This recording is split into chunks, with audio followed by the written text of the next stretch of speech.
Okay. Well, we're almost at 3 minutes after. And thanks for those of you who have dropped your location in the chat. I love to see where people are joining us from.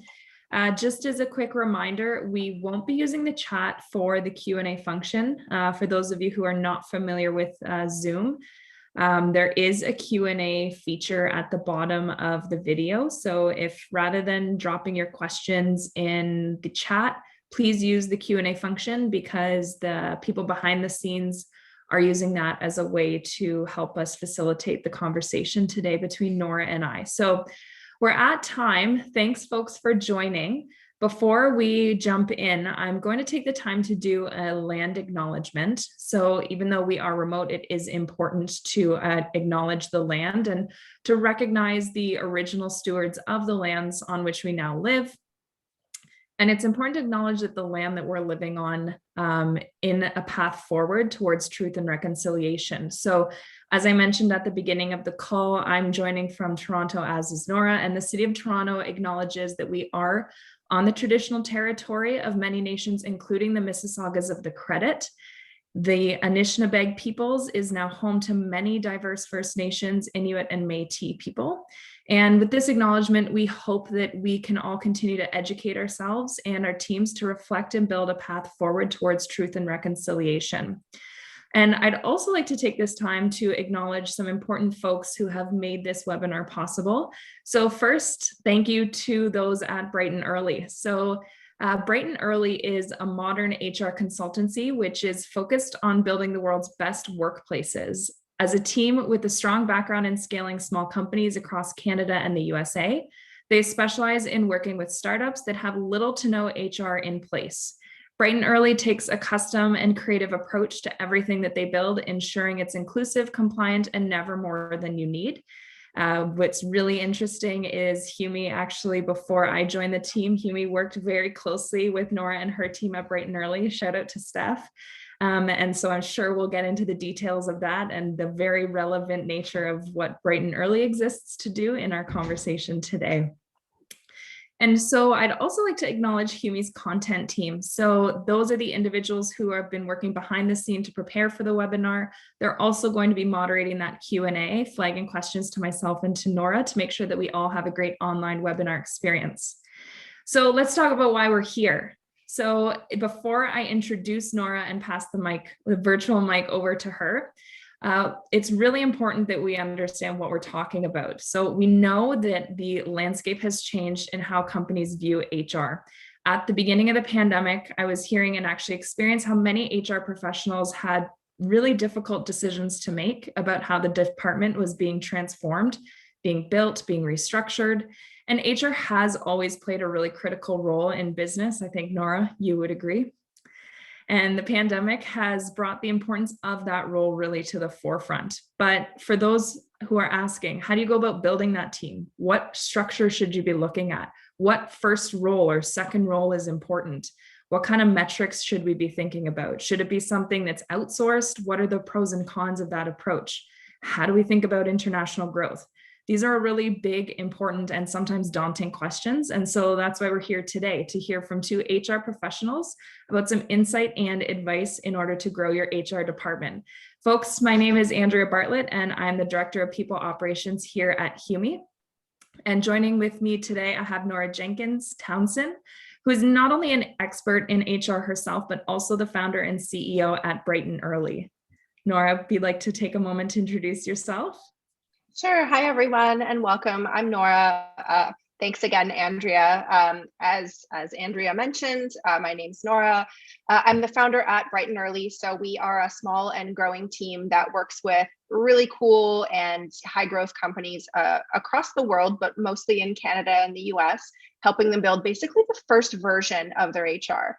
And we do also work with a number of larger teams as well as kind of an extra arm to their internal HR department. And as Andrea mentioned, Humi was actually a Bright and Early company and graduate prior to Andrea joining. And we're so glad that they have her now. I'm also the founder and co-editor of Early Magazine, which is a digital publication launched this year, focused on the future of work and making guides for those who are practicing and working towards that, and featuring cool companies and people that are doing that as well. So that's me in a nutshell. Fantastic. Alrighty, well, folks, if you have questions for Nora and I, now is the opportunity for you to drop them in the Q&A. So again, at the bottom of your screen, there's a Q&A function. We have team members behind the scenes who are moderating that Q&A. So we're going to take this time now to let some questions roll in, but I'll also start with some that were actually sent prior to the webinar. So Nora, I'm really curious. This is sometimes the critical question that's discussed at board level, that's discussed at the co-founder level. But when you're thinking about that first HR role to hire, what are some of the most important things to think about? What do you advise clients? Yeah, so I think it really depends what your immediate plans are. So, if, have you just like raised a huge venture round and you need to hire 100 people in the next year? Is that happening? Or are you kind of a slow and steady growth kind of place? What kind of employee experience is important to you? What kind of employer do you want to be? So I would think of all those strategic questions first. But the challenge a lot of the time is that companies who are in the zone of maybe like 10, 20, 30, 40 people, they might not need, somebody who's at that strategic leadership level, or at least have 5 days a week of work for them. But then at the same time, if they hire more at the junior end of the scale, they're going to have somebody who's really helpful, but maybe doesn't have as much experience building out those kind of larger structures. So things like building out performance management or career levels or like strategic compensation. So there's kind of a weird gap there for sure. So there's a number of different routes that you can take depending on how much you're going to grow and what's important to you.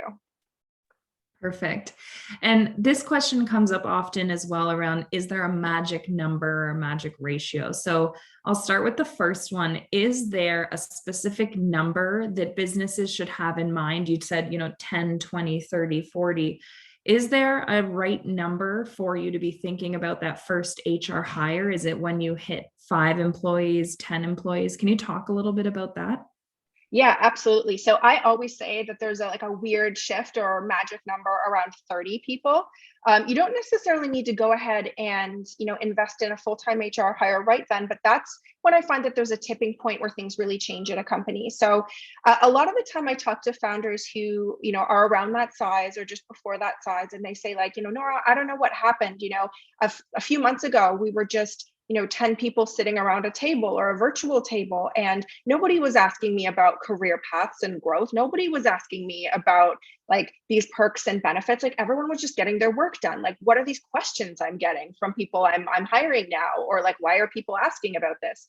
30 is like the magic number I find when you start to really need certain parts of structure. And those are like an onboarding program that's more than mailing someone a computer, where you have to start thinking about career levels, like what does junior, intermediate, senior mean? Like when we're talking about common roles like engineers or customer success, how are we rewarding and incentivizing people? Like, do we have a strategy for how we're paying them? How do we give people feedback? Like, do we do performance reviews? Like that's around the number as well, where you start to have people managers, which is a part of it too. So making sure that like they're giving a consistent experience and they have the tools to be successful. So there's something around that number where it's like the founder or co-founders, like they can't handle all that stuff on the fly anymore. So they need a solution of some kind. Like I would say like it starts hitting the fan at 30. Mm-hmm.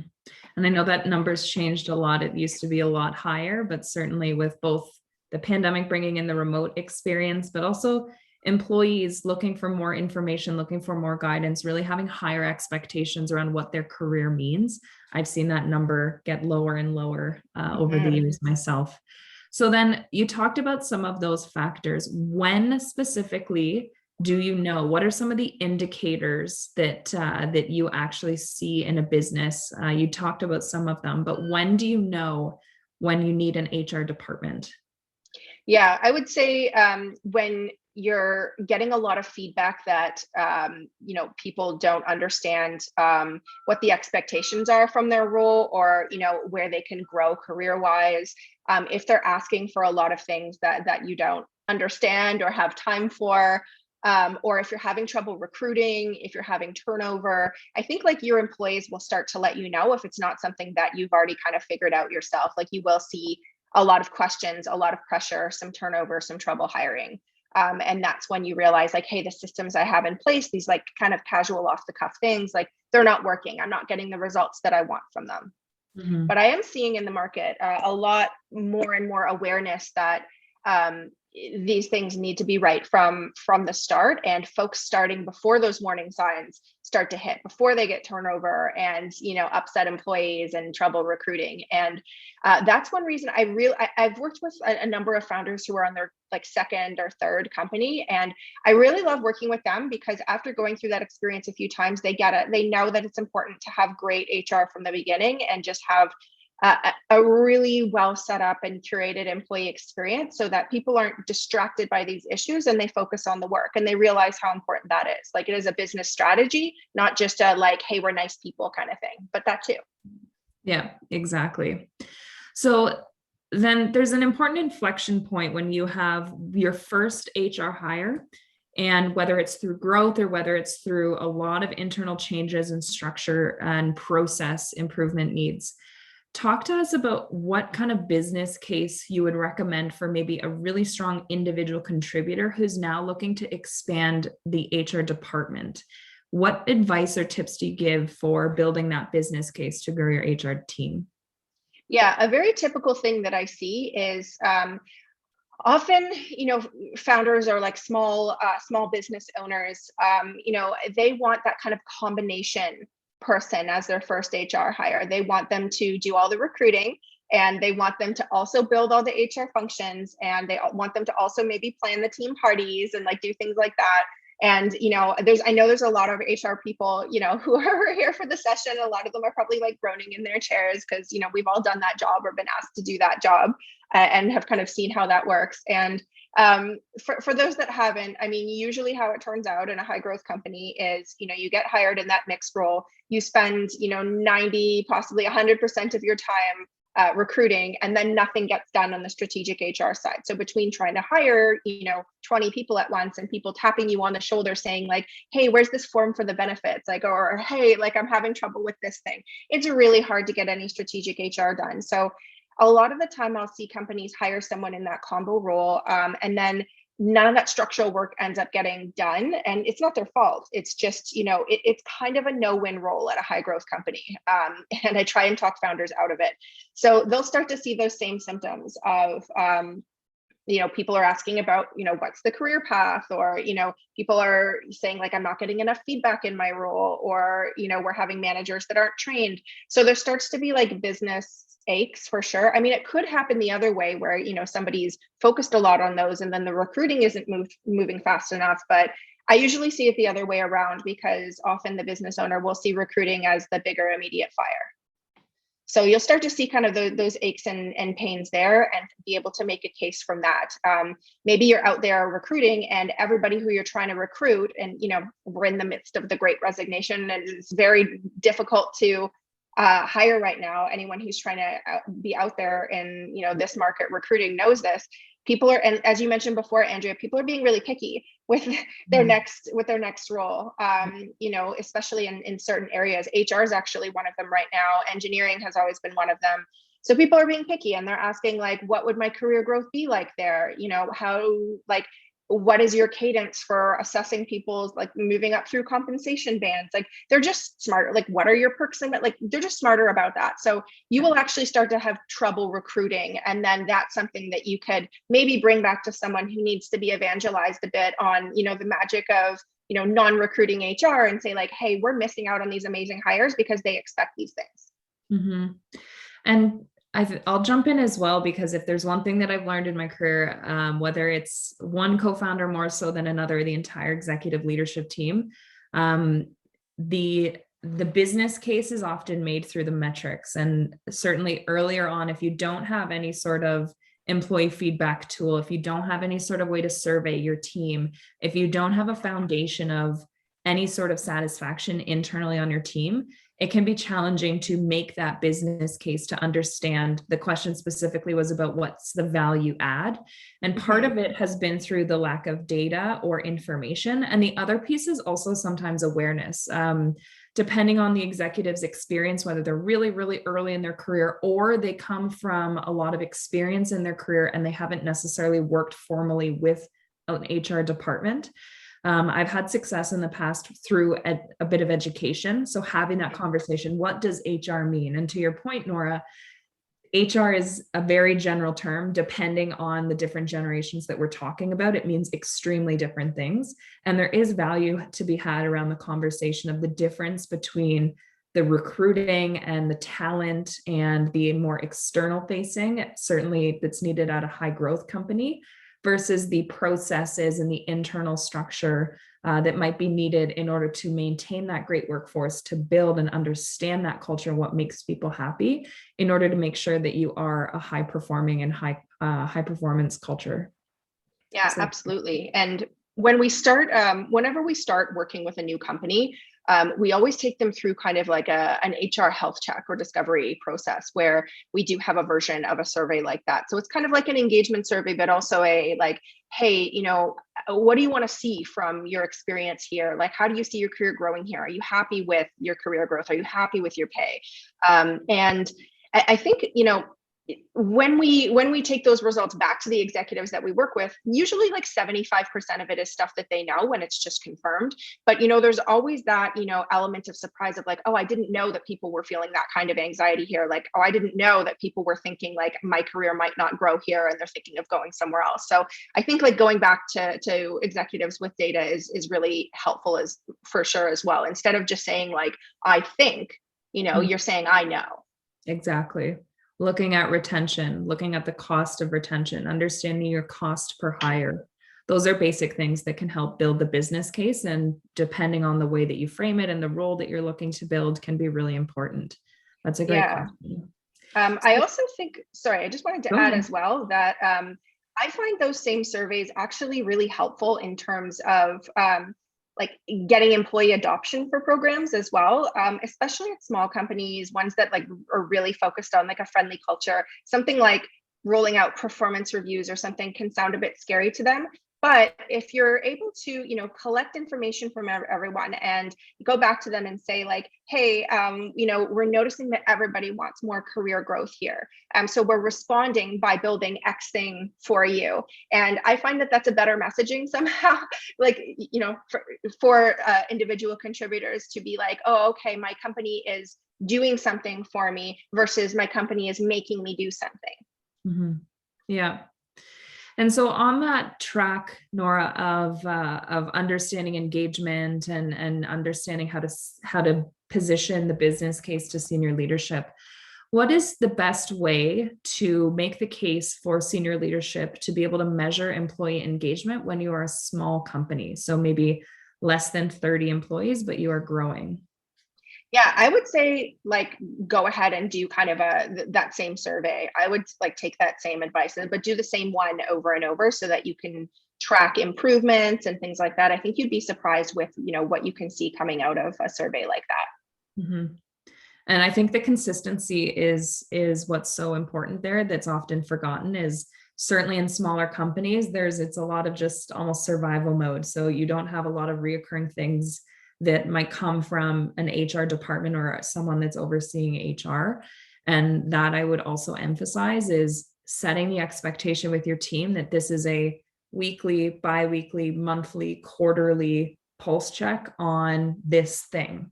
And then also talking about what you're going to be potentially looking at and what it's going to be used for. So if it's an engagement survey to see if you're burnt out is very different than this is an engagement survey to evaluate what kind of internal programs we need within our department, is something that I also emphasize, because it can be hard as someone receiving surveys to know what this is going to be used for. I think that adoption can be challenging. That's really important. I think it's also really important to be transparent about like sharing the results too. So whenever we give kind of that big presentation back of like, oh, here are the things that, you know, people are really craving. Here are the things that you're missing. This is what we should build first. We have a really in-depth one that we would go over with the executives. But we also like give a mini dashboard that's to share with the wider team of like, okay, this is where we're at as a team. You know, we're all a part of like making this culture and making sure that everyone's engaged, right? Like we want to bring you into the fold of that. Here's where we're at right now. Here's where we're lacking. Here's what we're doing amazing at. And here are kind of the top 4 things that we're committing to building for you as a response, or shipping to you as a response, or changing as a response. And then, you know, if you do the same one 6 months later, you know, be accountable to that, you know, and say like, well, these are the things that we got done. These are the things that we didn't. And then you build that trust as you go, as you see, you know, as people see that actually go ahead and get done. I think that's important. Mm-hmm.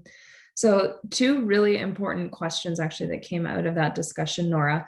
It seems simple, but this can be one of the most daunting things if you have nothing at the organization that you're working at and you're looking to launch employee surveys. What kind of questions would you put in an employee engagement survey? Yeah, I would basically, there's a typical one that a lot of companies will use, which is like the Gallup questions that you can Google, but there are certain like pet ones that I like as well. I like to really ask, okay, like how would you describe the culture at, you know, X company? How is it different from working at other companies? What kind of person is really successful here? What kind of person isn't? Those are less about engagement, but they're about understanding like how people inside the company see the company, and does that match your vision for what you're trying to build? And then for engagement specifically, it's like, are they, do they have the tools they need to do their job? Do they feel included at their job? Like, do they have friends at work? Which, you know, a lot of people are tempted to leave out, but it is an actual important engagement question, has been studied. Are they happy with their pay? Do they feel like it's commensurate with other roles outside the company? Like, there's really a number of things that you can ask there for sure. Mm-hmm. And I would also say that it's important that when you are early, or if you're a small, whether you're a small company, whether you're a new company, whether you're a very established company, but you have some serious root issues like turnover, et cetera, et cetera. It's always important to go back and also reflect at what the values are versus how they're actually being executed on a day-to-day basis. So when, for example, at Hume, we talk a lot about transparency, and we had a really deep dive with the leadership team around what does that mean. And then as a leadership group, we came up with, here are the things that are very important to us when we're talking about our values and when we're leading with transparency. Just again, as an example. So it's not only about understanding the words and what it says on the website, but it's actually how are they living in your business. And I sometimes find that when you're asking employees to also define, what does this value mean to you? Or how do you see this value lived within your team or your department? It can be sometimes confirming or sometimes very eye-opening, to really get the responses there as well, which can help shape programming and changes. Yeah, for sure. And I would also, you know, put the very pointed question as well, like, you know, have you thought about, or are you thinking about looking for another role? It's a tough question, but an important metric to track. And yeah, I would love to like even talk about values for a minute. I think it's really, really important for companies to define that before they go into defining a lot of their different HR programs, whether it's surveys or anything else. So we use values in a number of different ways to make sure that we're customizing things. So it's, you know, every company is different and they need to do their HR a little bit differently to build something that's going to resonate, especially at a company that's a little more casual or creative or kind of culture oriented. So like we use them in all kinds of different ways. So in an employee handbook, for example, we want to write out kind of a real guide to the values, and not just like you said, like transparency. But what does that mean? Like, does it, like in action, that means like, we're going to make the decision to do X, X, X, and Y. And here are the things we're not going to do. You know, or like, here are the things we're going to give up in exchange for that, like giving specific examples of like behaviors that like are transparent and aren't, and maybe examples of like times that the executive team has done that too. We also use it in our compensation work as well. So when we're building out kind of a compensation philosophy for a company, we're going to look at like their values first, actually, because then we're thinking about like what kind of behaviors do we want to incentivize. We want to encourage people to be transparent, or we want people to encourage people to move fast, or to, you know, be very deliberate, or whatever your unique culture is. We should attach that to how we reward them as well. So I think like values are so important to define and like bake into everything, like performance reviews as well. Like, how well is this person living this? When we're evaluating managers, they need to be held to that too. So I think it's such an important baseline to start from to create something that's unique across the board. Yeah, and I double back on that that emphasis on here's how we live it, here's what that looks like, and here's what that doesn't look like, because that becomes such a foundational tool in any organization, whether you're, again, a big company, small company, growing, it doesn't matter. But when you are looking to enhance people managers, because then you have something that you can go back and reflect on in terms of here are the values lived in action that we expect from anyone who's managing people at our company. And that can become a really good way to preserve culture. So I love that point, Nora. Yeah, no, exactly. So we have lots of questions coming in. So this Yay. question is around, you know, an HR role evolving. So in this individual's role currently, they're very much stuck in a generalist role. Like you talked about, it can be very easy early on, and especially in smaller businesses, to wear many, many hats in HR and become that generalist. This organization is growing, currently 80 employees, projected to be over 200 in 2022. And they'd love to make the case to leadership for some sort of an HR business partner practice within the people operations team. What would you say is the best way to convince them of the importance of that?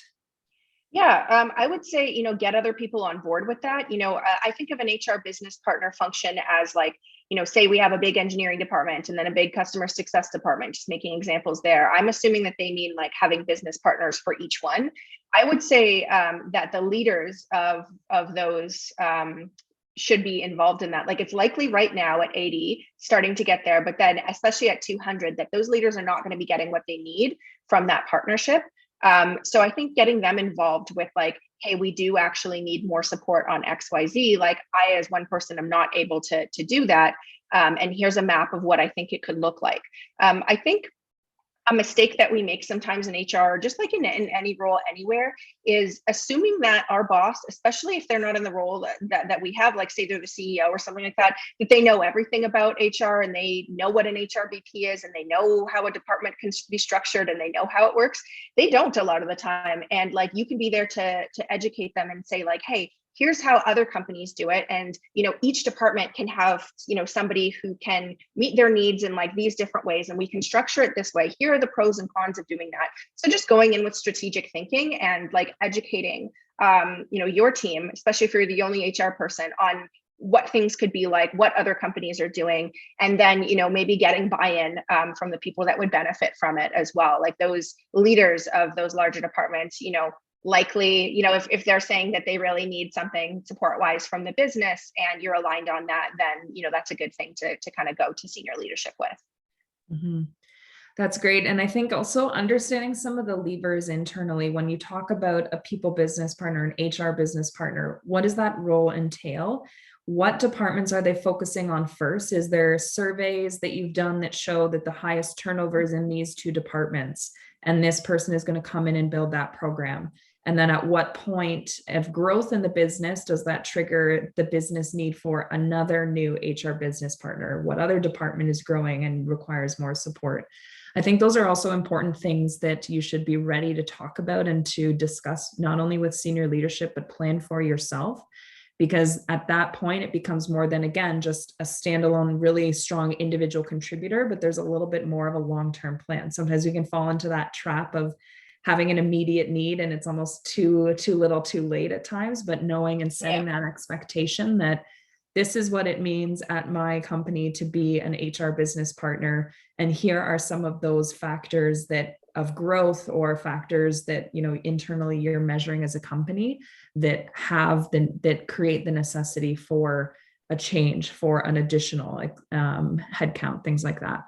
Yeah, that's a great way to show like leadership initiative as well and set yourself up, if this is something you're looking for, to continue to be the leader of that function. And, even if we hire other people. And, I just want to give that person some reassurance as well that, if you're 80 people and you're a one person HR department and they want to be 200 next year, you definitely need another person or two. And again, back to your point about the difference between people ops or, HR business partner practice and talent. There is a lot that can go wrong. For those of you who don't follow Nora on Twitter, she has one of my favorite threads about this topic. Definitely would recommend that you check that out on her Twitter profile, which we'll share at the end of the webinar. So Nora, this next question is around improving culture, which is a big one. So what steps can one person HR department take to improve culture? We're experiencing a lot of resignations, and for whoever wrote this, again, we hear of the Great Resignation. I think that this is a really relevant question you're asking. So we're hearing about and experiencing the Great Resignation, and it's difficult to hire, creating a clear strain on existing employees with an increased workload. So culture, what can one HR person do? So the two things that stand out to me are one, hopefully you're doing, some exit interviews and looking at, why are people leaving? I know there's a great resignation going on, but, generally, if people are like really getting what they need from their job, they're not moving on still, right? Or it's more difficult for them too. So like, what's the gap? Like, have you not maybe looked at your pay against the market and done an analysis there? Were people not happy with that? Or people not happy with the advancement? Or people not happy with management? Like, I would really, try and do exit interviews around that. Like, maybe you can even try and do that in retrospect and like reach out to people who have already left and see if they'd be willing to do that. Then you can also make a business case as well. I love exit. I know people don't always like doing exit interviews. I personally love them, having the access to them, because like if we ask everyone the same questions and we're able to actually pull data from that, we can go back and say like, okay, these people are leaving for X reason. I would also say, and maybe this is a controversial thing to say, and I don't know whether it's happening for this person, but I've just been here a lot as an HR person, and I know other people have as well. You really have to be aligned with your CEO, and they have to be willing. It's impossible as an HR pro to work with a CEO who, doesn't want to be, or an executive team that don't want to be, employee centric, or that, they don't think that, these things that you're pulling, data on, or that employees are saying or hearing, if they don't think it's an issue, if you can't get on the same page as them, it's really hard as one person to do that themselves without the support of their executive team and their CEO. You really need to have that partnership. I think it's really, really, really hard to be effective, as even like the best HR leader in the world, if you don't have that buy-in. So try and find out why people are leaving. If it's around money and you don't have the budget, like there's still other things to do to bring people together. Whether it's, social events, or just more recognition, or maybe managers need a refresh in like, one-on-ones, or like, helping people like grow in their careers, or spending more time with them. Like just find out what's going on, if you can, because there's got to be something there. Mm-hmm. We hear it all the time, tone from the top, like really controversial, but the fish rots from the head down, things like that. And it's so important to make sure that there is that alignment, and it can be really daunting to have that conversation. It takes a lot of courage and transparency if it's not, whether it's a conversation with someone that feels like a friend and it's a small business, and it's almost like this is going to impact maybe not only my job, but personal friendships that I have, or it's a very formal environment and there might not be any relationship. But I completely agree that if there's not alignment, it can be very, very hard for one person to bear the burden of not only being the cultural ambassador, but also transforming culture, because there has to be alignment at the top. And Nora, I'd also emphasize the exit conversations. Those can be so invaluable.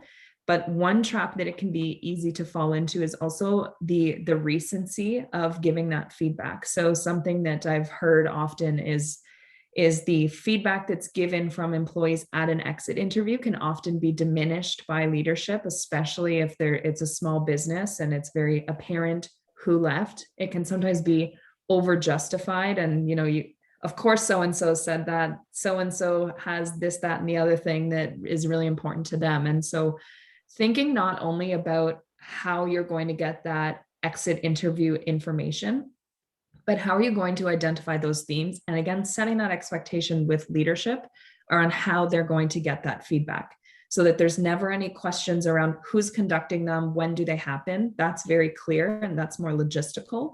But how are you giving that feedback back in a way that it can be more of a tool as opposed to justification for people who are leaving? That's something that I'd also call out as well. Yeah, absolutely. The bigger the organization, the more data you have, it's a little easier. So in the smaller ones, it can be really hard, or like hard to not make it centered around one person, for sure. Exactly. So another culture question here, Nora. This individual's finding it really difficult in a environment where 90% of their staff are remote. What would you say are some good ways to connect with people who are remote? Yeah, so we've seen that a lot this year for sure. I would say go ahead and plan some virtual activities. There's a tool that I really like that we use a lot called Gather Round, and it just makes it really easy to facilitate kind of these like silly kind of trivia, get to know you, Q&A type fun things.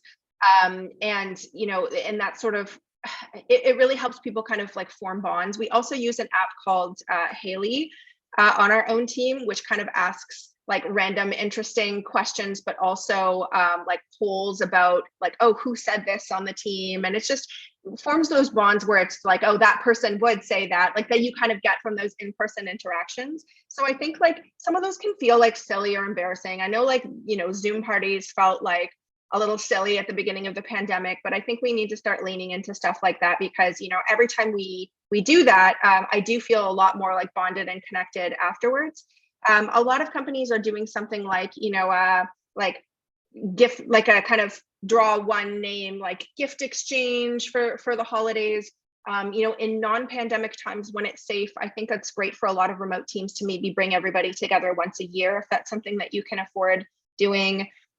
But I think like just bringing people together in a way that is like a little bit more social can be helpful. And I think like maybe when you're onboarding new team members, it's like, how can we really get to know each other? Or even for existing team members, like maybe you can make like a wiki or Notion page or like database of some kind where it's like, kind of like stat cards, like information about people. What are they interested in? What can they connect about? Like Slack channels about like, food, or sharing like pet and kid pictures, like different things like that. Just opportunities for people to be like people and connect outside of just talking about work.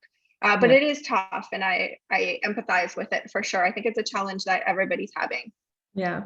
And being intentional about it is important. I know at Humi, we set the expectation at onboarding that every month we bring all of our new Migos together, and they know that once a month we have that social. It's completely optional for anyone in the company to join, but then we know that all the new Migos are going to come together in a completely social setting and really just get to know each other outside of work. And also, it's tried and tested, but there is a lot of value in having, whether it's a buddy program or any sort of mentorship program. I think those have in some ways become less popular over the years, but in a virtual environment, really looking at, if you have one, look at whether or not it's working, what are your participation rates, and if you don't, seriously consider what that might look like at your company, because you crave that connection, and certainly the connection with people who you might not have any day-to-day reason to work with, which is really important. So yeah, absolutely. Yeah, no, and I think that's really important to put in the onboarding experience, especially. So we actually just published in Early Magazine a guide to just published a guide to onboarding kind of bright and early style. And one of the things that was really the most important was that social aspect. So we recommend people going through like cohorts together. So if you have a lot of people starting, you can put them through together in a group. It's easier to administrate, like, to not have people starting on different days and to have them go through as a group. But then also it forms a really interesting bond between them, as I'm sure you see with like the Humigos, that's what you call them every month. And then also, yeah, having that buddy system as well. So trying to build in kind of like an initial social net for people, or social like network for people, is really important to make them feel welcome, especially virtually. Yeah, perfect. So we have about a little over 10 minutes left and 10 questions. So Okay. let's I'll try be to briefer. answer some of these. Lightning round. Yeah. So we're talking about roles here. What are the first roles you should hire for following your leader of people? Depending on your goals, but if you're growing overall, I'm going to assume that you're hiring. So I would say a recruiter, and then somebody that's like a very hands-on generalist. So if you have a people leader who's like a director or above or something like that, you might want to have like a coordinator or manager, depending on whether you have like payroll on your plate and like things like taking care of your HRIS or getting people through onboarding. I think that would probably be the first thing. So you're going to want to start delegating as you're growing. So you might want somebody that's like a little more hands-on, and then a recruiter as well. So I think that's your first group of three in most cases. Mm-hmm. I would echo that, absolutely. And making sure that for the generalist, you understand if there is payroll expectations or if there's not, if there's, compensation expectations, are they analytical? That's something that's really important, certainly in a job description and in the interviews when you're evaluating candidates. Yeah. There's different styles of practitioners for sure. Like there's like the culture carrier practitioner, there's like the data nerd practitioner. And yeah, it's good to understand the different like typical styles and which one you need for a role, depending on the company. Mm-hmm. And you mentioned recruiters. So this question is, do we need recruiters? Is it necessary?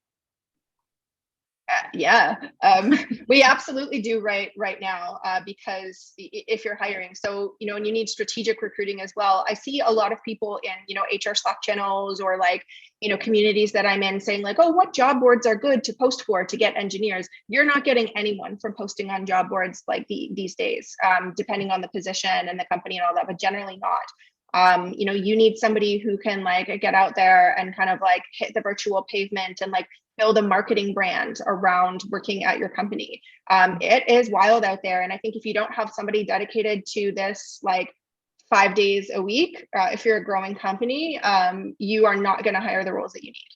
Yeah, exactly. And so this question talks about seniority. So do you have a recommendation for a company with 1,000 employees, but the CEO does not want to hire any HR below the senior consultant level for the department? I'm assuming for the HR department.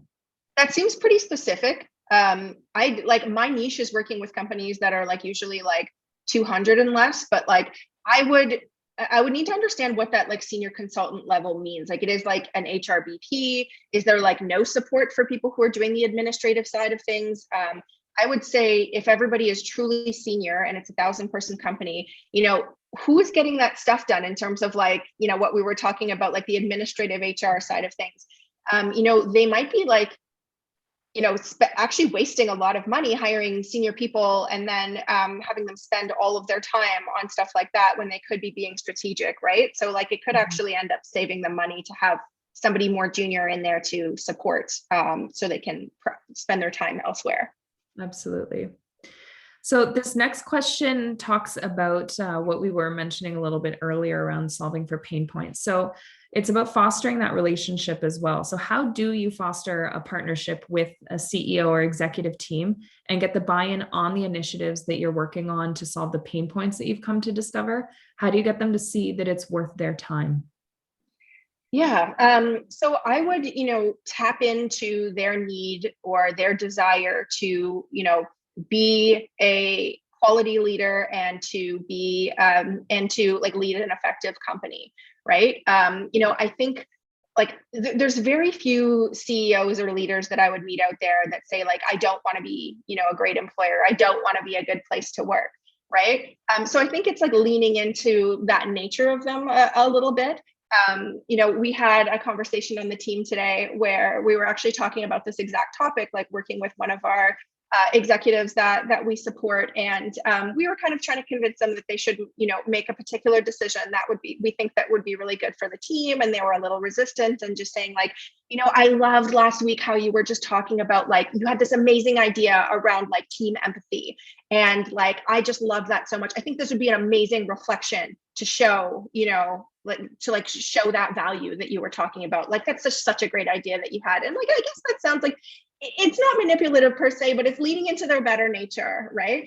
I think that combined with the data things that we were talking about earlier, like bringing in like the facts, the surveys, the like what we're seeing in the recruitment market, why are people declining our offers, why are people leaving, but also just like, CEOs and leaders are people too, and they want to be liked, they want to be seen as good leaders. So I think like helping them lean into that can be a helpful strategy as well.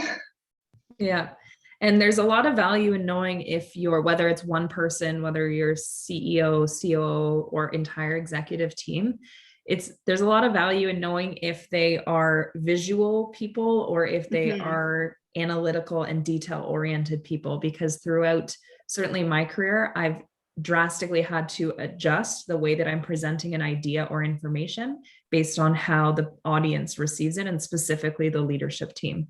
Of course, you're always going to need the details and you're always going to need the data. There's no question about that, but how you're presenting it can really change based on the audience. That's something I would add there as well. And I think like just, again, they're people, and making them feel understood and heard first.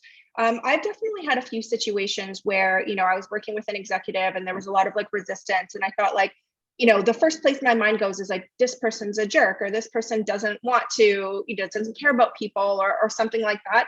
And usually if I like really actually listen to their concerns, like 90% of the time, they just want to like be heard and understood. And if you can build that like personal relationship with them and that trust and kind of lead from that, then things are just going to go a lot better. Mm-hmm. Yeah. This next question is very topical. I hear of a lot of employers who are looking to either revamp or build, and certainly at HUME, we have taken the last year to build from scratch EDI work. So this individual's been tasked with building their EDI policies and groundwork further. They're currently at 40 people and are looking to grow to 80 to 100 by the end of 2022. Any thoughts or tips on how to do that? Yeah, I mean, I think if it's not something that they're familiar with, they might want to engage. It depends on like this person's experience and comfort level with that. I definitely think that a project like that should involve, people from, marginalized identities as well.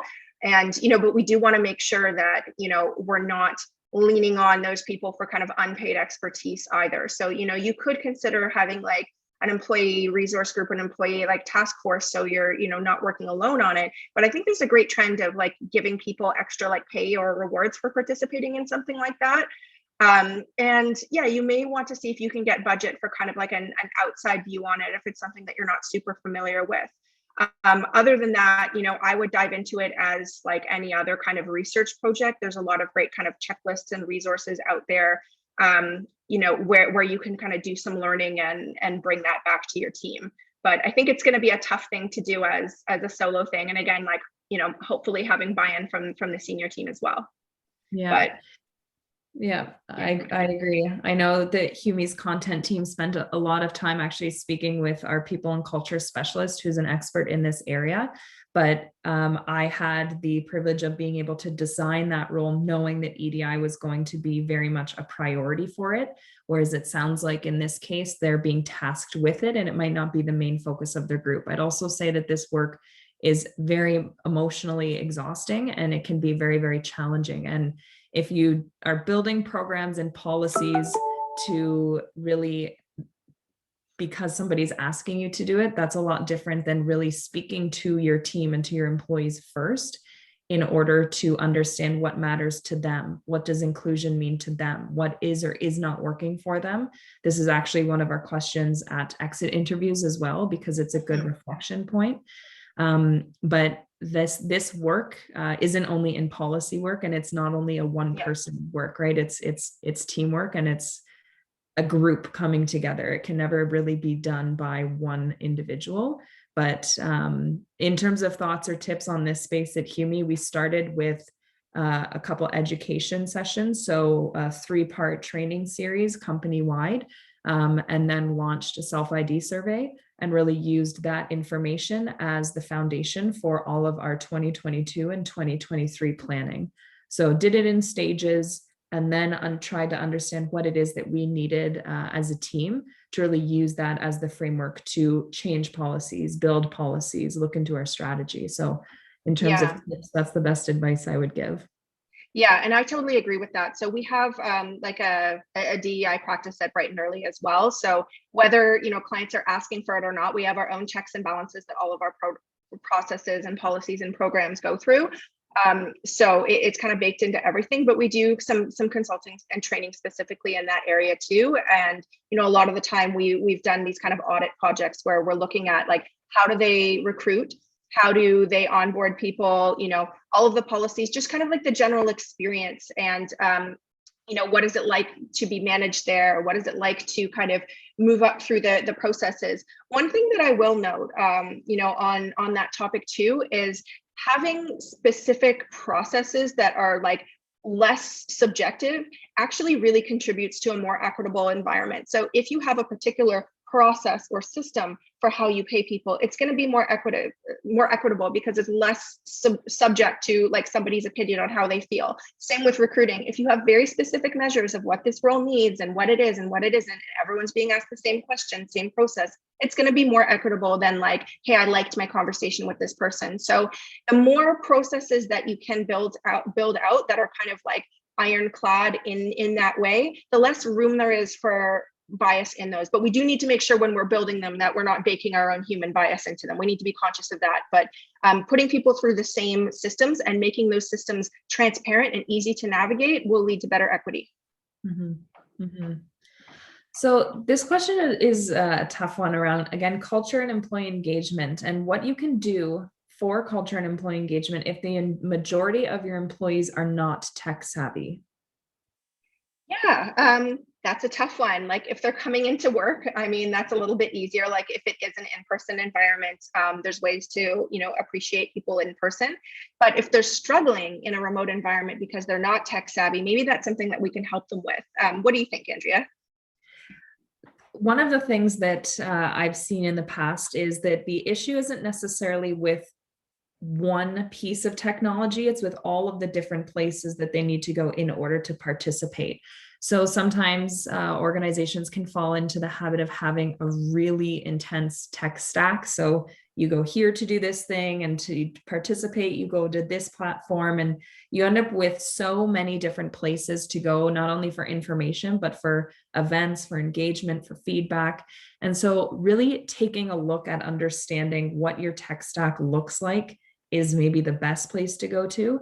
And then also, if you do have that opportunity for engagement, looking at how are you recognizing people, I think that recognition piece is sometimes lost in the virtual environment, because you're not coming out of a meeting and getting that positive verbal affirmation and understanding that, the team is moving in the right direction. So I would say looking at how you're recognizing good work in a virtual environment can also have a lot of impact on both your culture and on your employee engagement.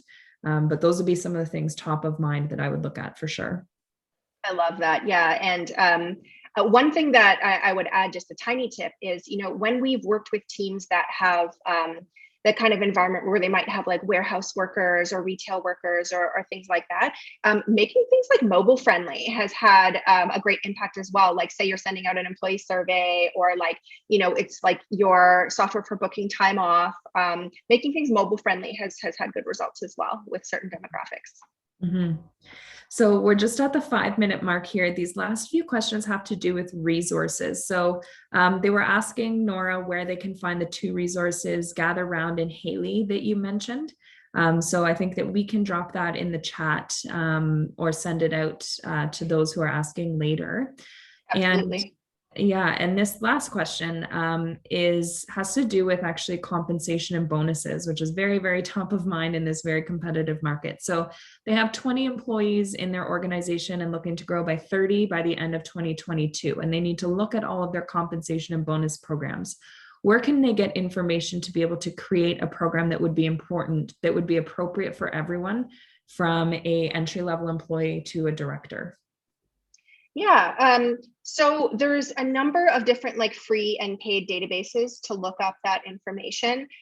Like, you know, if you want to be super scrappy, you can, go on to PayScale and kind of like log in again and again and look at things there. You can look at resources like Glassdoor and LinkedIn have kind of free salary modules there, or you can also just get information from recruiting. I think it's really great to take notes when you are talking to people about salary expectations and just like noting those and seeing like where people at, is there a change in the market? In terms of like the larger databases, so these are a little more expensive. We actually invested them on our side so that we can pass that on to our clients, but we have subscriptions to databases like Option Impact or Radford, things like that. But on the bonus specific side, I would probably like poke a little hole in that. So I'm not our compensation specialist. The lovely Trisha on our team is, but one thing that she's really kind of hardline on is bonuses at startups or high growth companies. If you are tying a bonus to a particular goal or achievement, outside of sales, like let's put salespeople out of the conversation. They usually, want commissions, things like that. But if we're just talking about people in other roles, like, marketing, engineering, whatever else, the goals are going to change so much at a startup or a small company. Like if you're growing quickly and goals might change a lot, don't tie bonuses to them. Just give spot bonuses, or maybe you have like a budget for those if you need to, or put all of your budget pool into paying like good salaries. People are going to align themselves towards a goal post if you're going to financially incentivize them. So make sure those are really solid and absolutely not going to change before you have performance-based bonuses. Mm-hmm. I could not agree more with you. And sometimes at smaller businesses, you can forget that your investors can be very great resources for you to tap into as well to get this information, certainly in very rapid growth environments or in certain industries. So I would also say to look there as well, outside of the ones that you mentioned, because the world of compensation has changed quite a bit. So that summarizes all of our questions. Those are fantastic questions, amazing participation from everybody who's joining. Nora, thank you so much for your insight. I know I learned a lot today. Hopefully those joining today learned from everything that we discussed as well. Lots of very top of mind questions, relevant topics for the world of HR today. So thank you so much. Yeah, thanks for having me. And thanks for your insight as well. I learned some things too. Yeah, great. And for those of you who are interested, Humi is launching more webinars in the new year. So keep an eye out on our landing page to learn more about our upcoming webinar for 2022. But thanks again, everybody, for joining in, and have a great rest of your day. Take care.